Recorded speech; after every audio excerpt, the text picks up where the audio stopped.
आप सभी का स्वागत है उत्तराखंड की हिस्ट्री में। देखिए, उत्तराखंड की हिस्ट्री को हमने अच्छे से देखा है, जाना है। उसी क्रम में हमें बढ़ना है। आज आधुनिक काल को देखना है, मॉडर्न हिस्ट्री को देखना है, ठीक है। और इसके अधीन में हम दो चीजों को सीखेंगे। जो फर्स्ट है गोरखा शासन है, और जो सेकंड आएगा वो है ब्रिटिश शासन, यानी कि अंग्रेजों का शासन, ठीक है।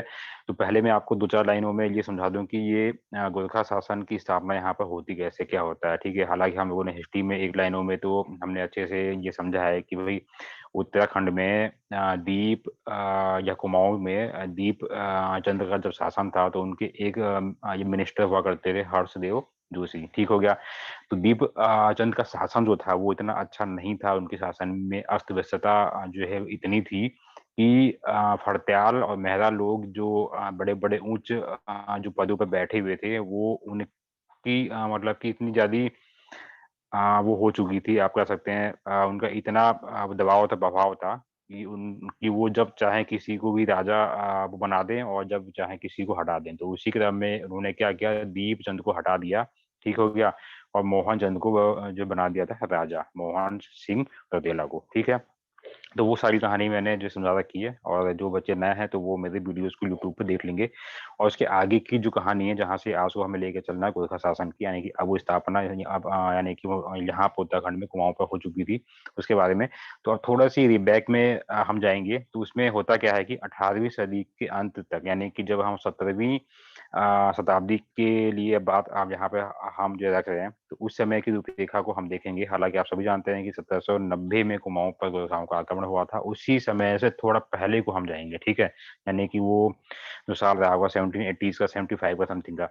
तो उस समय हम देखते हैं कि नेपाल जो था, ठीक है, इसको अच्छे से समझिएगा। नेपाल जो है वो छोटी छोटी 24 रियासतों में क्या था, विभक्त था। उस समय की जो भी रियासतें थी, हालांकि आप प्राचीन इतिहास को देखोगे तो हर देश की अपनी जो है रियासतें हुआ करती थी। भारत में भी 552 रियासतें थी। उसी स्वरूप में नेपाल में भी छोटी छोटी 24 रियासतें थी, ठीक हो गया। और गढ़वाल की बात करें तो यहाँ 52 जो है गढ़े हुआ करते थे, यानी कि यहाँ रियासतों को गढ़ के नाम से जाना जाता था, ठीक हो गया। उन्हीं में से एक था टिहरी रियासत, या फिर जिसे हम कहते हैं टिहरी गढ़। तो नेपाल की बात हो रही है, तो नेपाल जो है छोटे छोटे 24 रियासतों में विभक्त था। उसे क्या कहा जाता था उस समय, उसे चौबीसी के नाम से जाना जाता था। बहुत ही अच्छा है, इसको ध्यान में ये रखिएगा। बस चौबीसी के नाम से जाना जाता था, वो इसमें नहीं है। जो जो चीज मैं आपको समझा रहा हूँ, इसको माइंड में उतार लीजिए। और रिवीजन के लिए यूट्यूब पर भी ये वीडियो डाली जाएगी, उसे आप लोग देख लीजिएगा, ठीक है। 24 रियासतों को चौबीसी के नाम से जाना जाता था नेपाल की। तो आप देखिए, अब उसमें ये छोटी छोटी रियासतें हुआ करती थी 24, ठीक है।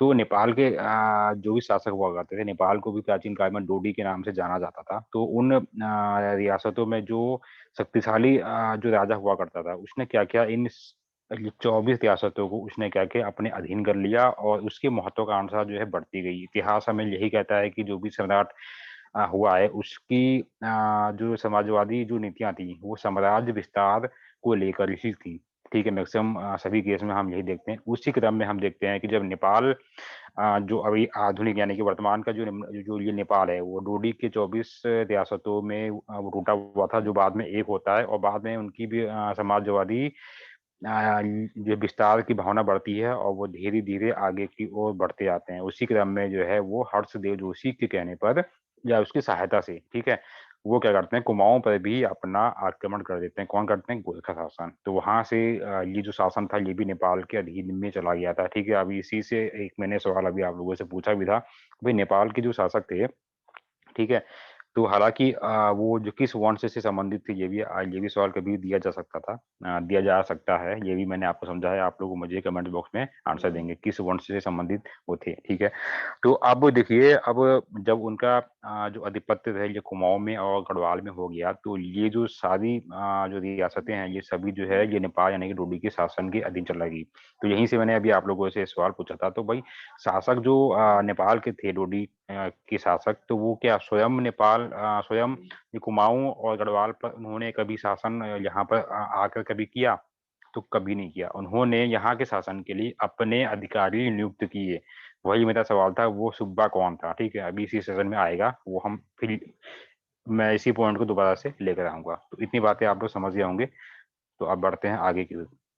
तो यही जो अभी मैंने आपको समझाया ना कि 24 से छोटे छोटे ये रियासतें थे, यही बाद में क्या होता है कि एक ये जुड़कर और डोडी के रूप में परिवर्तित हो जाते हैं और जिसे हम वर्तमान में नेपाल कहते हैं। ठीक है, समझिए आप लोग, अब तो कोई दिक्कत नहीं है। चलिए अब हम बढ़ते हैं आगे की ओर। अब जो इस वाली ये पीडीएफ में आप सभी को शो होता है, इस वाले को हम पहले देखते हैं, उसके बाद में बढ़ेंगे। तो जो देखिए गोरखा शासन आप सभी जानते हैं, इसकी हिस्ट्री भी आप लोगों को अच्छे से अब मालूम चल चुकी है। अब मैं जितना डीपली जाऊंगा उतनी हिस्ट्री और मतलब हो सकता है कि फिर आपको समझ में आए भी या ना भी आए, तो जितनी मैंने समझाई है सफिशिएंट है। तो गोरखा जो थे ये नेपाल के थे और ये गोरखाओं ने ये चंद राजा महेंद्र ये चंद को हरा कर 1790 में अड़मोड़ा पर अधिकार कर लिया था, यानी कि संपूर्ण जो ये कुमाऊं था इस पर अधिकार हो चुका था। क्यों? कि अल्मोड़ा पर अधिकार करने का क्या मतलब होता है, यानी कि अल्मोड़ा जो है उस समय चंद्रवंश की राजधानी राजधानी हुआ करती थी। और अगर कोई भी शासक किसी की राजधानी पे अगर हमला कर दे, जीत ले उसे, ठीक है, जीत जाए, तो समझ जाइए कि वो सारी जो सारा साम्राज्य है वो जीत गया। ठीक है, तो इसलिए ये लाइन इंपॉर्टेंट है। अब इसके बाद में ये गोरखा थे, अब ये यहाँ पर ये नहीं माने, फिर इन्होंने हर्षदेव जोशी के माध्यम से फिर से उसकी हेल्प से कुमाऊं पर अधिकार करने के बाद में 1791 में गढ़वाल पर भी आक्रमण करने की योजना बनाई। आक्रमण भी किया, कहाँ से किया? ये चमोली के लंगूरगढ़ की ओर से ये आगे की ओर बढ़े, ठीक है, हमला करने के लिए। लेकिन ये ये आगे की ओर और आगे नहीं बढ़ पाए, तो उन्होंने क्या किया, लंगूरगढ़ में इन्होंने डेरा डाल लिया। आगे इन्होंने गोरखाओं ने तो डेरा डाल लिया कि भाई अब हम इससे आगे तो नहीं जा पा रहे हैं, क्योंकि गढ़वाल नरेश की भी शक्तियां हैं, ठीक है, और उनकी भी ये क्या थे, सेनाएं अच्छी मानी जाती थी। तो उन्होंने डेरा डाल लिया कि हम इसी से पीछे तो नहीं जाएंगे, अब यहीं डेरा डालेंगे और यहीं से फिर आगे दोबारा से योजना बना के और गढ़वाल पर आक्रमण करेंगे। लेकिन उसी बीच में क्या होता है कि चाइना और नेपाल के बीच में खटपट होती है, और वो भी तिब्बत के संबंध में, और चाइना जो है नेपाल पर आक्रमण करता है। फिर क्या, इसकी सूचना मिलते ही फिर जिन्होंने लंगूरगढ़ में गढ़ नरेश को हराने के लिए, गढ़वाल को जीतने के लिए जो गोरखा यहाँ पर बैठे थे, इनको वापस नेपाल बुला लिया जाता है। फिर ये वापस लिए चले जाते हैं, ठीक है। लेकिन उस बीच में इनके आपस में कुछ संधि होती है। कौन सी होती है? यानी कि ये गढ़वाल नरेश और गोरखाओं के बीच में संधि होती है। उसकी एवज में क्या कहा गया था? गोरखाओं ने कहा कि हम भविष्य में आक्रमण नहीं करेंगे अगर आप 2000 रुपए सालाना हमको देंगे, ठीक है, यानी कि नेपाल के शासक को देंगे। ये कहने का इनका वायदा हुआ था, और जिसमें ये पदुमन शाह जो थे उस समय गढ़वाल नरेश थे, उन्होंने हामी भी भर दी थी, ठीक है मैं दूंगा, ठीक हो गया। और वो देने भी लगे थे। लेकिन फिर आगे क्या होता है, आगे जब फिर ये वापस आते हैं, अब ये कब आते हैं वापस, तो अब देखिए 1800 ये जो है ये यहाँ पर 1803 में क्या होता है, गढ़वाल में एक भयानक भूकंप आता है, ठीक है।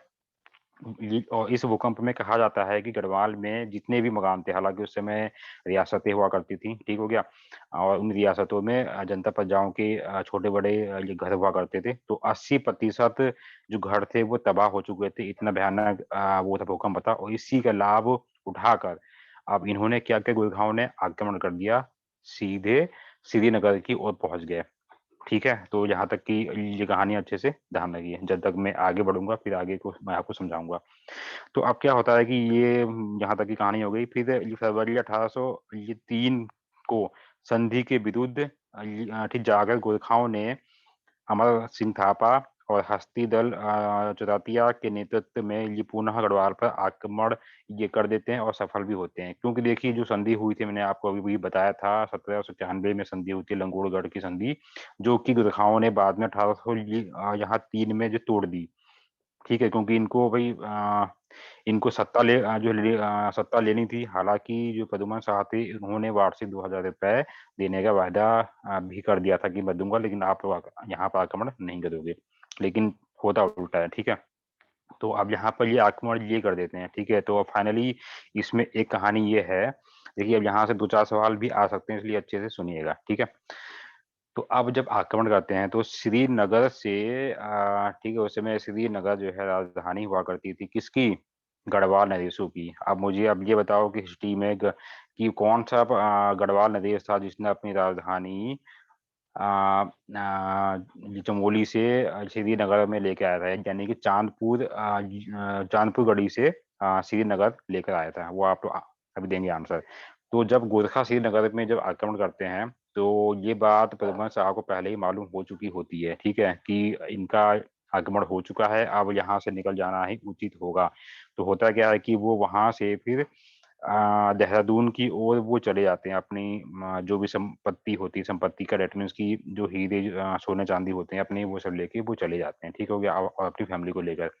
फिर ये देहरादून में वहां जाते हैं। फिर जैसे ही फिर गोरखाओं को भी खबर या सूचना इनको प्राप्त होती है कि ये वहां चले गए हैं, तो ये पीछे पीछे ये हमला करने के लिए ये प्रद्युम्न शाह के पीछे पीछे ये भी जाते हैं। तो सहारनपुर यानी कि जस्ट जो देहरादून है, देहरादून का कि जो अगला जो आता है बॉर्डर, वो होता है आपका हरिद्वार और सहारनपुर का जो एक वहाँ बॉर्डर आता है, ठीक है? तो उस समय एक रियासत हुआ करती थी जिसका नाम है लंडोरा रियासत, ठीक है? अगर अगर कोई कैंडिडेट अगर हरिद्वार का है तो वो जानता होगा, ठीक है? तो ये हरिद्वार वाले, देहरादून वाले ये आंसर आप दे सकते हैं, सुना होगा आप लोगों ने नाम। तो लंडोरा जो रियासत थी, ठीक है? तो रामदयाल उस समय वहाँ के शासक हुआ करते थे, ठीक है? रामदयाल। तो प्रद्युम्न शाह ने क्या किया कि उनसे सहायता मांगी कि मेरे मुझे मुझे हराने के लिए, मुझे मारने के लिए गोरखा शासक या गोरखा मेरे यहाँ पीछे पड़े हैं, तो अतः मुझे आपकी सहायता चाहिए। तो उन्होंने क्या किया, उनकी सहायता के बदले में उन्होंने अपने पास जो भी हीरे जवाहरात जो या सोना चांदी जो भी था, उन्होंने रामदयाल को दिया। और उसकी एवज में क्या किया, 12,000 सैनिकों को मांगा कि मुझे चाहिए, और मुझे गोरखाओं के हमले का वो करना है, यानी कि उनके आक्रमण को जीतना है, ठीक है? तो अब ये 12,000 सैनिकों के साथ में और ये देहरादून को रवाना हो जाते हैं। कहाँ पर है, यानी कि खुड़बुड़ा के मैदान में, ठीक है ना? ये नाम आप लोगों ने सुना होगा। और उसी खुड़बुड़ा के मैदान में फिर ये यहाँ से कहानी जुड़ती है। 14 मई 1804 को गढ़वाल नरेश, प्रद्युम्न शाह और गोरखाओं के बीच में देहरादून के खुड़बुड़ा मैदान में युद्ध होता है। अब तो ये मैदान केवल नाम का है, यहाँ पे बहुत सारे अब मकान बन गए।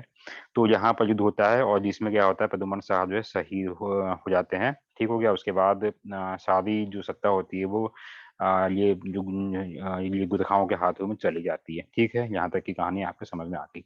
अच्छा, आगे हम बढ़ते हैं। देखिए, अब यहाँ पर भी एक और कहानी अभी है। अब जो गढ़वाल और कुमाऊं था, अब ये ब्रिटिश शासन के अधीन में कैसे आता है, यहाँ तक की बात आपको मैंने समझा दी। चलिए, 1814 में ये जो भी गढ़वाल में अंग्रेजों के साथ युद्ध में पराजित होकर गढ़वाल राजमुक्त हो गया, ठीक हो गया। और अब केवल कुमाऊं में गोरखाओं का शासन जो है, जो भी रह गया था, लेकिन ये भी बाद में यहाँ से भी गोरखा शासन को हटा दिया गया, ठीक है। अब यहाँ पर कहानी ये आती है कि देखिए, ये कहा जाता है कि प्रद्युम्न शाह के दो बेटे थे, और ठीक एक बेटे को तो गोरखा ये नेपाल लेकर काठमांडू में ले गए, और वहां पर उसको कैद खाने में वहां रखा, और उनकी मृत्यु हो गई। और जो दूसरे बेटे थे, उनका नाम था सुदर्शन शाह, ठीक है। और यही सुदर्शन शाह, और ये वही हैं जो कि टिहरी रियासत के पहले राजा थे। एम आई राइट? सही है ना?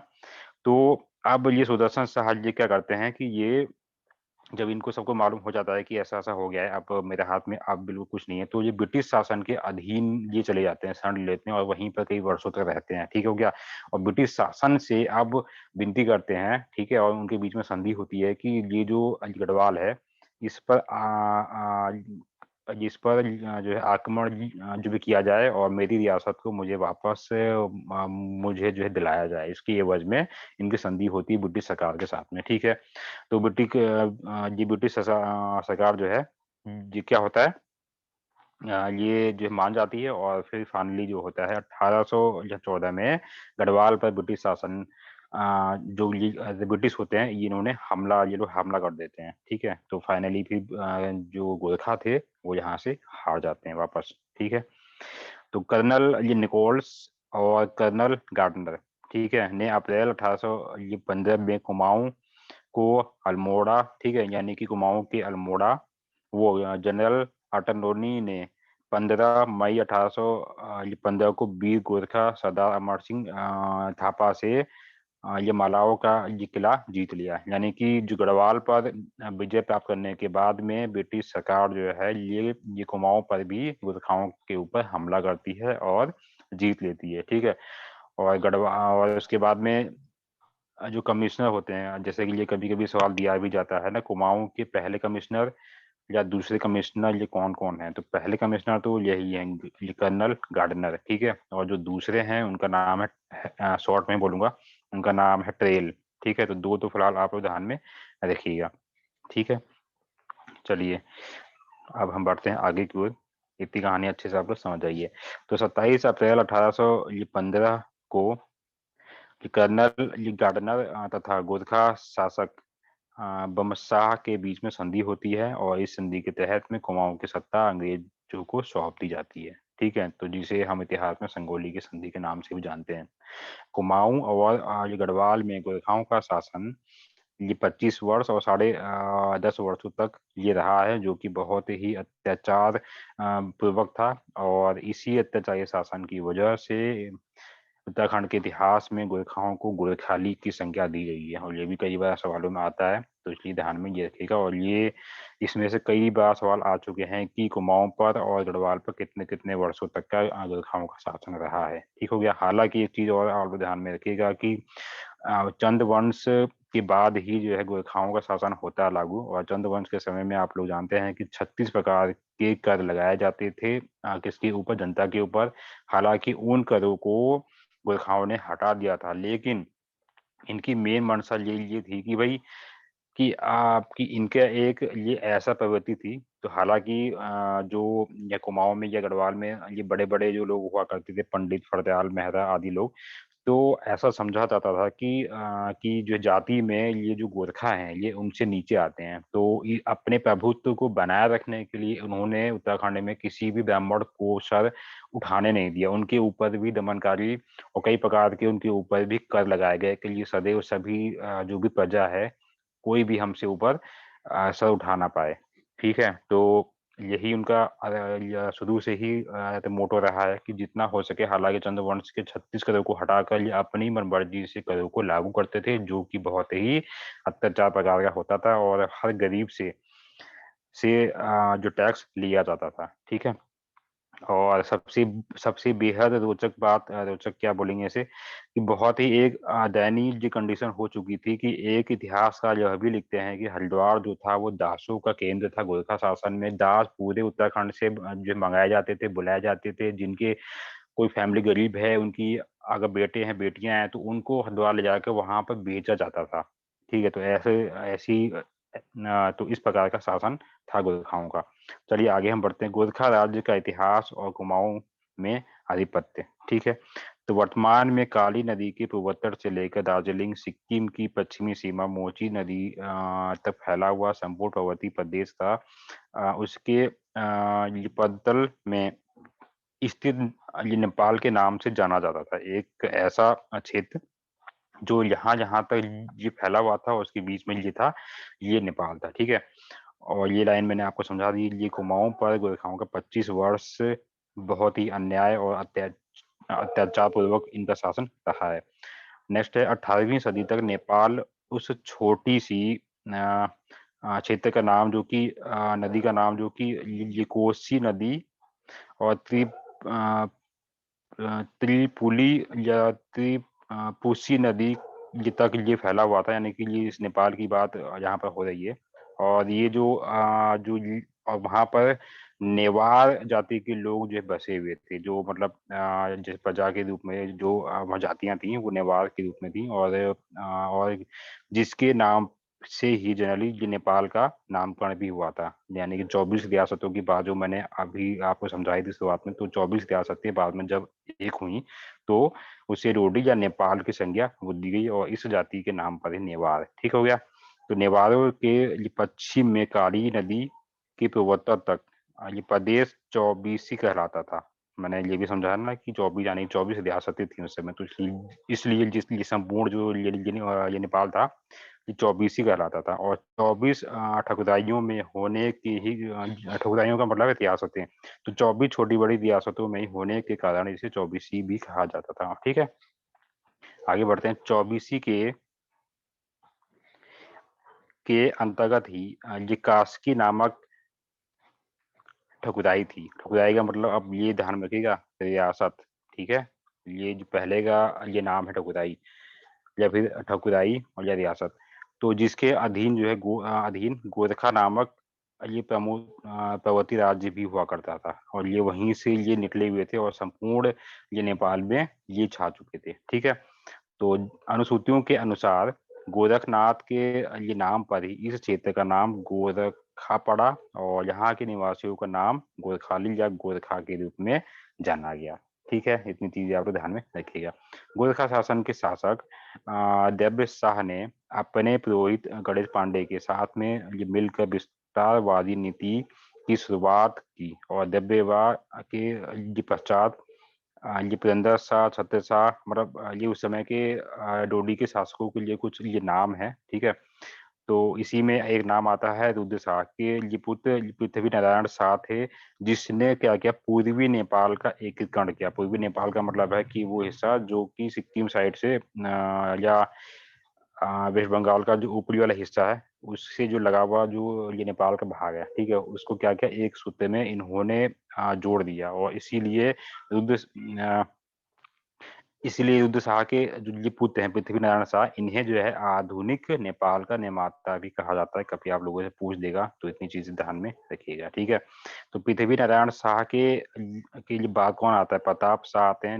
अब ये शासन ये करते हैं उस वाले क्षेत्र में, नेपाल के क्षेत्र में। और सिंह प्रताप शाह का इनका अब एक बेटा होता है रण बहादुर शाह, यानी पृथ्वी नारायण शाह का जो ये बेटा है सिंह प्रताप शाह, और फिर इन सिंह प्रताप का शाह का ये बेटा पुत्र होता है रण बहादुर शाह, जो कि अल्प आयु में गद्दी पर बैठ जाता है। ठीक है, जिसके संरक्षण हेतु सिंह प्रताप शाह के भाई बहादुर शाह तथा ये पत्नी राजेंद्र ये लक्ष्मी के बीच में संघर्ष होता है। मतलब देखिए कि इतिहास तो हमें यही कहता है ना कि भाई जो शक्तिशाली है उसने ही राजगद्दी को लिया। ठीक है, यानी कि ये प्रताप शाह का जो ये बेटा है रण बहादुर शाह, ये इतना छोटा था, तो ये इसका संरक्षण जो है इसके ये जो ये आप ये ताऊ हैं बहादुर शाह, ठीक है, और उनकी यानी कि सिंह ये बहादुर की जो पत्नी है यानी कि राजेंद्र ये लक्ष्मी, तो इनकी संरक्षण के रूप में इन दोनों के बीच में क्या हो गया, संघर्ष हो गया कि मैं इसका संरक्षण करूंगा, यानी कि रण बहादुर शाह का संरक्षण ये मैं करूंगा। तो इस बात को लेकर इन दोनों के बीच में संघर्ष हुआ और इस संघर्ष में राजेंद्र लक्ष्मी क्या हुई, ये जीत जाती हैं। ठीक है, और उसे रण बहादुर शाह की संरक्षिका भी नियुक्त इसे कर दिया जाता है तथा ये बहादुर शाह को देश ये निकाल दिया जाता है। ठीक है, यानी कि अब वो हार जाता है तो उसको उस नेपाल क्षेत्र से भगा दिया जाता है, यानी कि आउट भेज दिया जाता है। ठीक हो गया, तो इतनी चीजें ध्यान में लिए रखिएगा। अब देखिए, अब ये कहानी वहीं तक ये घूमकर आने वाली है जहां पर 1790 वाली बात आएगी। तो 1786, अच्छा 1786 एक मुझे डेट ध्यान आ रही है, ये कुछ आप लोगों को भी इतिहास में डेट ये ध्यान आ रहा होगा, मुझे बताइए ये क्या है। तो 1786 में राजेंद्र लक्ष्मी की मृत्यु के बाद में ये बहादुर शाह ने काठमांडू आकर शासन भार अपने आप संभाल लिया। यानी कि अब भाई, अब रण बहादुर तो छोटा था जब, लेकिन जब राजेंद्र लक्ष्मी की मृत्यु हो गई तो जिससे ये जीती थी, ठीक है, जिसको यहाँ से देश से निकाला गया था, अब ये वापस आता है और शासन करने लगता है। ठीक है, और सक्षण के रूप में ये शासन करने लगता है कि अब मैं रण बहादुर का सक्षक हूँ और मैं ही इस साम्राज्य को देखूंगा। तो ये इसलिए आप लोगों को यहाँ पढ़ाया जा रहा है क्योंकि ये नेपाल से संबंधित है और गोरखाओं की शुरुआत जो होती कैसे होती है और विस्तारवादी नीतियां जो है कैसे यहाँ तक आती हैं, तो ये उसकी एक रूपरेखा है यहाँ तक की। ठीक है, तो अगला है ये पॉइंट है चतरिया। ये बहादुर शाह के प्रमुख सरदारों अमर सिंह थापा, सुरवीर सिंह थापा और काजी जगदीश पांडे इत्यादि ने के नेतृत्व में विशाल सेना के साथ में काली नदी को इन्होंने क्या किया, पार करके 1790 में की प्रारंभ में कुमाऊं क्षेत्र में प्रवेश कर और चंदू को हरा दिया। तो ये जो बहादुर ये शाह के समय की ये सारी जो है घटनाएं हैं और ये इस समय ये उन 24 रियासतों का हेड यानी कि ये शासक हुआ करता था। और इसके जो है ये सरदार हुआ करते थे कौन, ये अभी आएगा, अभी एक सूबाओं का अभी नाम आएगा जिसने ये कुमाऊं और ये गढ़वाल के क्षेत्रों को भी देखा।